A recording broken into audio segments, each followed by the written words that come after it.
വിവാദങ്ങളിൽ നിന്ന് വിവാദങ്ങളിലേക്ക് കടക്കുകയാണ് ചലച്ചിത്ര നടൻ പ്രകാശ് രാജ്. ധർമ്മസ്ഥല ക്ഷേത്രത്തിന്റെ പവിത്രതയാർന്ന മുഖം നശിപ്പിക്കാനുള്ള ശ്രമങ്ങൾക്ക് കൂട്ടുനിന്നു എന്ന ആരോപണത്തിന് തൊട്ടു പിറകെ വ്യാജ വോട്ടർ ID കാർഡ് ഉണ്ടാക്കി കൈവശം വെക്കുന്നു എന്ന കേസിൽ ജാമ്യമില്ലാ വാറന്റ് പുറപ്പെടുവിച്ചിരിക്കുകയാണ് കോടതി നടനെതിരെ. 3 സംസ്ഥാനങ്ങളിൽ നിന്നായി 4 വോട്ടർ ID കാർഡുകൾ സംഘടിപ്പിച്ച് കയ്യിൽ വച്ചിരിക്കുന്നു എന്നാണ് കേസ്. ഈ കേസിൽ 3 തവണ കോടതികൾ സമൻസ് അയച്ചിട്ടും പ്രകാശ് രാജ് കോടതിയിൽ ഹാജരായിരുന്നില്ല. തുടർന്നാണ് നിയമ നടപടികളുടെ അടുത്ത ഘട്ടം എന്ന നിലയിൽ കോടതി ഇപ്പോൾ ജാമ്യമില്ലാ വാറണ്ട് അയച്ചിരിക്കുന്നത്.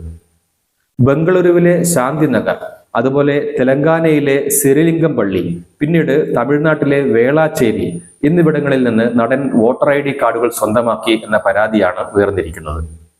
ഇതിൽ വേളാച്ചേരിയിൽ 2 വോട്ടുണ്ട് എന്നും കോടതിയിൽ കെ ദിലീപ് കുമാർ എന്ന പരാതിക്കാരൻ ബോധിപ്പിച്ചിട്ടുണ്ട്. ഈ കേസുമായി ബന്ധപ്പെട്ടോ തനിക്കെതിരെ ഉയർന്ന പരാതി സംബന്ധിച്ചോ ഈ ദിവസങ്ങളിൽ പ്രകാശ് രാജ് മാധ്യമങ്ങളോട് പ്രതികരിച്ചതായി അറിവില്ല. ഇനി ഇതുപോലെ തന്നെ ധർമ്മസ്ഥല ക്ഷേത്രം സംബന്ധിച്ച വിവാദങ്ങളിൽ ക്ഷേത്രവളപ്പിൽ കുറെ സ്ത്രീകളെയും അതുപോലെ പെൺകുട്ടികളെയും കൊലപ്പെടുത്തി അവരുടെ മൃതദേഹങ്ങൾ കുഴിച്ചിട്ടിട്ടുണ്ട് എന്ന ചില യൂട്യൂബർമാരുടെയും അതുപോലെ തന്നെ ഇത്തരത്തിലുള്ള ആക്ടിവിസ്റ്റുകളുടെയും മറ്റും ഒരു തെളിവുമില്ലാത്ത പ്രസ്താവനയിൽ ഇത്തരം കാര്യങ്ങളെക്കുറിച്ച് വെളിപ്പെടുത്തൽ നടത്താനുള്ള ഒരു വിവരവുമില്ലാത്തവരുടെ ഇത് സംബന്ധിച്ച നിലപാടുകൾ അല്ലെങ്കിൽ പ്രസ്താവനയ്ക്ക് കരുത്ത് പകരാൻ പ്രകാശ് രാജ് സജീവമായി രംഗത്ത് വന്നിരുന്നു. തന്നെ ഒരു ഗൂഢസംഘം സമീപിച്ചുവെന്നും ധർമ്മസ്ഥല ക്ഷേത്രവളപ്പിൽ താൻ സ്ത്രീകളുടെ മൃതദേഹം കുഴിച്ചിട്ടിട്ടുണ്ട് എന്ന് പോലീസ് സ്റ്റേഷനിലെത്തി പറയണമെന്നും അങ്ങനെ ചെയ്താൽ അതിന് പ്രതിഫലമായി 50 ലക്ഷം രൂപ തരാമെന്ന് ഒരു സംഘം വാഗ്ദാനം ചെയ്തിട്ടുണ്ട് എന്നും അന്വേഷണ ഏജൻസികളോട് വെളിപ്പെടുത്തിയത് ചിന്നയ്യ എന്ന ശുചീകരണ തൊഴിലാളിയാണ്. ഇതേ ചിന്നയ്യയാണ് ഈ ഗൂഢസംഘത്തിനൊപ്പം പ്രകാശ് രാജ് കൂടി ഉണ്ട് എന്ന് ഇപ്പോൾ പറഞ്ഞിരിക്കുന്നത് എന്നതാണ് ശ്രദ്ധേയം.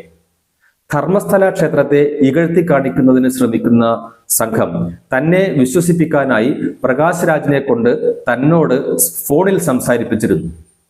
ഗൂഢസംഘത്തിൽപ്പെട്ട ചിലർ പ്രകാശ് രാജിനെ ഫോണിൽ വിളിച്ച് ആ ഫോൺ തനിക്ക് കൈമാറിയെന്നും തന്നോട് നടൻ വിശദമായി സംസാരിച്ചു എന്നുമായിരുന്നു ചിന്നയ്യ വ്യക്തമാക്കിയത്.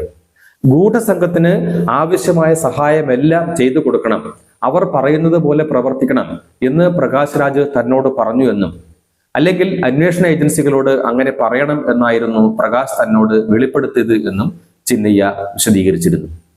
ഇതുപോലെ മറ്റൊരു കാര്യം, ഈ വെളിപ്പെടുത്തലിനോട് പ്രതികരിക്കാൻ ആദ്യഘട്ടത്തിൽ നടൻ പ്രകാശ് രാജ് തയ്യാറായില്ല എന്നതാണ്. ഇത് ദുരൂഹത വർദ്ധിപ്പിക്കുകയും ചെയ്തു. തൽക്കാലം പ്രതികരിക്കുന്നില്ല എന്നായിരുന്നു മാധ്യമങ്ങളെ പ്രകാശ് രാജ് ആദ്യഘട്ടത്തിൽ അറിയിച്ചത്. അങ്ങനെ ദിവസങ്ങളോളം അതേ നിലപാടിൽ തുടരുകയും ചെയ്തു. തുടർന്ന് നടന്റെ ഇടപെടൽ വലിയ തോതിൽ ചർച്ചയായി മാറിയതോടെ പ്രതികരണവുമായി രംഗത്തെത്തിയപ്പോൾ വെളിപ്പെട്ടതാകട്ടെ ചിന്നയ്യ പറഞ്ഞത് വസ്തുതാപരമാണ്. ധർമ്മസ്ഥല സംഭവത്തിൽ പ്രകാശ് രാജ് സജീവമായി ഇടപെട്ടിട്ടുണ്ട് വിവിധ ഘട്ടങ്ങളിൽ എന്ന് തന്നെയാണ്. താൻ മൃതദേഹങ്ങൾ ക്ഷേത്രവളപ്പിൽ കുഴിച്ചിട്ടിട്ടുണ്ട് എന്ന വെളിപ്പെടുത്തലുമായി മുന്നോട്ടു പോകുന്നതിന് ഗ്രീൻ സിഗ്നൽ നൽകിയെന്നും വിശദമായി സംസാരിക്കണമെന്ന് ചിന്നയ്യ ആവശ്യപ്പെട്ടപ്പോൾ പറയാനുള്ളത് വോയിസ് മെസ്സേജായി അയച്ചോളൂ എന്ന് താൻ നിർദ്ദേശിച്ചു എന്നുമാണ് പ്രകാശ് രാജ് വിശദീകരിച്ചത്. എന്ന് മാത്രമല്ല, തുടർന്ന് ലഭിച്ച ചിന്നയ്യയുടെ വോയിസ് മെസ്സേജ് ധർമ്മസ്ഥല സംഭവം സംബന്ധിച്ച് അന്വേഷിക്കുന്ന കർണാടക പോലീസിലെ പ്രത്യേക അന്വേഷണ സംഘത്തിന് കൈമാറിയെന്നും പ്രകാശ് രാജ് കൂട്ടിച്ചേർത്തിരുന്നു. അന്വേഷണ സംഘത്തിലെ ഉദ്യോഗസ്ഥരുമായി അല്ലെങ്കിൽ ഒരു പ്രത്യേക ഉദ്യോഗസ്ഥനുമായി തനിക്ക് അടുത്ത ബന്ധമുണ്ട് എന്നും കേസ് സംബന്ധിച്ച വിശദാംശങ്ങൾ അന്വേഷണ സംഘത്തിൽപ്പെട്ടവരുമായി ചർച്ച ചെയ്തിട്ടുണ്ട് എന്നുമായിരുന്നു മറ്റൊരു ഘട്ടത്തിൽ പ്രകാശ് രാജിന്റെ വെളിപ്പെടുത്തൽ. താൻ പിന്നീട് അന്വേഷണ സംഘത്തെ സന്ദർശിച്ചു, അതായത് ചിന്നയ്യയുടെ വോയിസ് സന്ദേശം അയച്ചു നൽകിയതിനു ശേഷം സന്ദർശിച്ചു എന്നും താൻ നൽകിയത് നല്ല തെളിവാണ് എന്ന് അവർ പ്രശംസിച്ചു എന്നും മാധ്യമങ്ങളോട് പറഞ്ഞിരുന്നു. ചിന്നയ്യ കാലുമാറിയെന്നും ചിലർ പണം തരാമെന്ന് പറഞ്ഞതനുസരിച്ച് താൻ ധർമ്മസ്ഥല ക്ഷേത്രത്തെക്കുറിച്ച് വ്യാജ പ്രസ്താവന നടത്തുകയായിരുന്നു എന്നാണ് ഇപ്പോഴത്തെ അദ്ദേഹത്തിന്റെ നിലപാട് എന്നും കേസന്വേഷണം മുന്നോട്ട് പോകുന്ന ഘട്ടത്തിൽ അന്വേഷണ സംഘം തന്നോട് വെളിപ്പെടുത്തിയിട്ടുണ്ട്, പറഞ്ഞിട്ടുണ്ട് എന്നും പ്രകാശ് രാജ് പറഞ്ഞിരുന്നു.